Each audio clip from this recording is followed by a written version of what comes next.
And it was a noticeable limp. You know what I'm saying? I don't know exactly what the root of his injury is, but one of the things that a lot of people walked away from that game, you talked about this in your initial reaction after the game, was Ryan Williams. Him and Jeremy Bernard weren't as productive as they usually are. And of course, Ryan is a guy who was listed as probable throughout the week. So we weren't sure exactly he's dealing with some type of injury, may or may not go. Most reports came out that he's going to be expected to go, but he wasn't at 100%. You can see it. He's not at 100%. And it looks as if Alabama knew he wasn't at 100% because they didn't target him a lot. It looks he was more so used as a distraction. But I want to ask you, what is that thin line, that line in between playing when you're hurt and playing when you're hurt, and it basically affects the team in a negative way? What is that line in your mind? It's a difference between being hurt and injured. Injured mean I can't play. Bruh, I don't care if it's the national championship on the line or a high school state championship. I can't go. And hurt, it's a difference. I'm banged up a little bit, but I'm still about 95%. Yeah. The fine line is what you putting on that film. You getting out here, I'm gonna be honest with you. I got basketball growing up. I mean, we were always taught to be the hammer, not the nail. So if I see a kid guarding me with the knee brace on, I'm not going to the other side to be nice. I'm going at that knee. I might punch you in that knee. That's just, if you out here, that's telling me you good. But it has to, in Ryan's situation, it's like one of those things. You're not the quarterback. You're not the Kobe Bryant. And it's not the Natty. You know what I'm saying? But you may be hindering your team because we weren't able to really spread the field as we needed to be.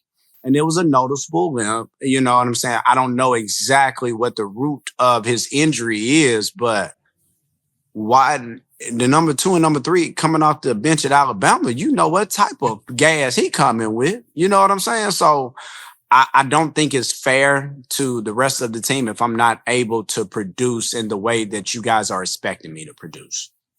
Now, if he was out there snagging them things and he limping, that's completely different. If we ran the whole entire offense through him, that is completely different. But if you are number 2, number 3 option that day, you got to let somebody else go who can, kind of be a decoy, or is somebody who can fill that void. That's just me. But what do I know? These are just my opinions. Yeah, and I got you. Another thing I wanted to ask you, as far as, and it's kind of goes into a lot what you're saying. I know you talk about this a lot as far as the line between the coaches and the players. Of course, the coaches should lead the way. It should be a player-led team in some different ways.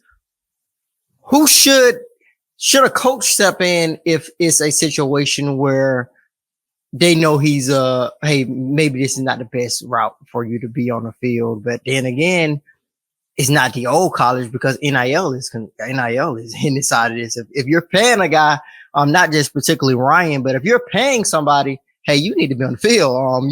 It's kind of, I guess it's kind of like the weird thing that you're kind of dealing with, but in your mind, in a way, it gets how it should be. Where do you think the responsibility lies in terms of who should make that call to make sure, yo, hey, you're not playing this week, or because a competitor gonna go. If they feel they can go, or a guy like Ryan, he's probably gonna say he can go, even if he probably deep down probably feel yo, I am a little bit I probably can't go as much as I want to. Man, and that has to come from practice. What are you practicing like? Or it should come pregame. Hey man, I need to see you getting in and out of these breaks. This is an SEC game. This is not a non-conference game to where, we can ease off the gas. We can get by with 85%. We can get by with 80%. No, brother, this game went down to what? The wire. It was a classic SEC game.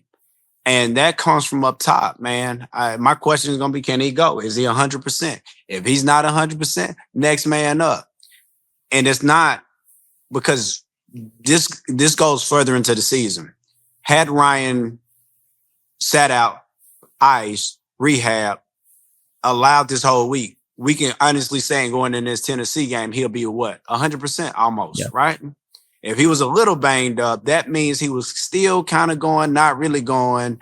So it's really like pulling off a scab on a cut. You know what I'm saying?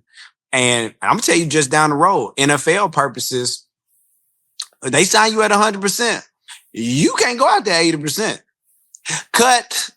You better stay on that PUP list, physically unable to perform. Because what you put out on that film is what they're going to expect, what you get out there and produce on that field. And like you said, right now, they probably put them out there because they need that ROI, return on investment.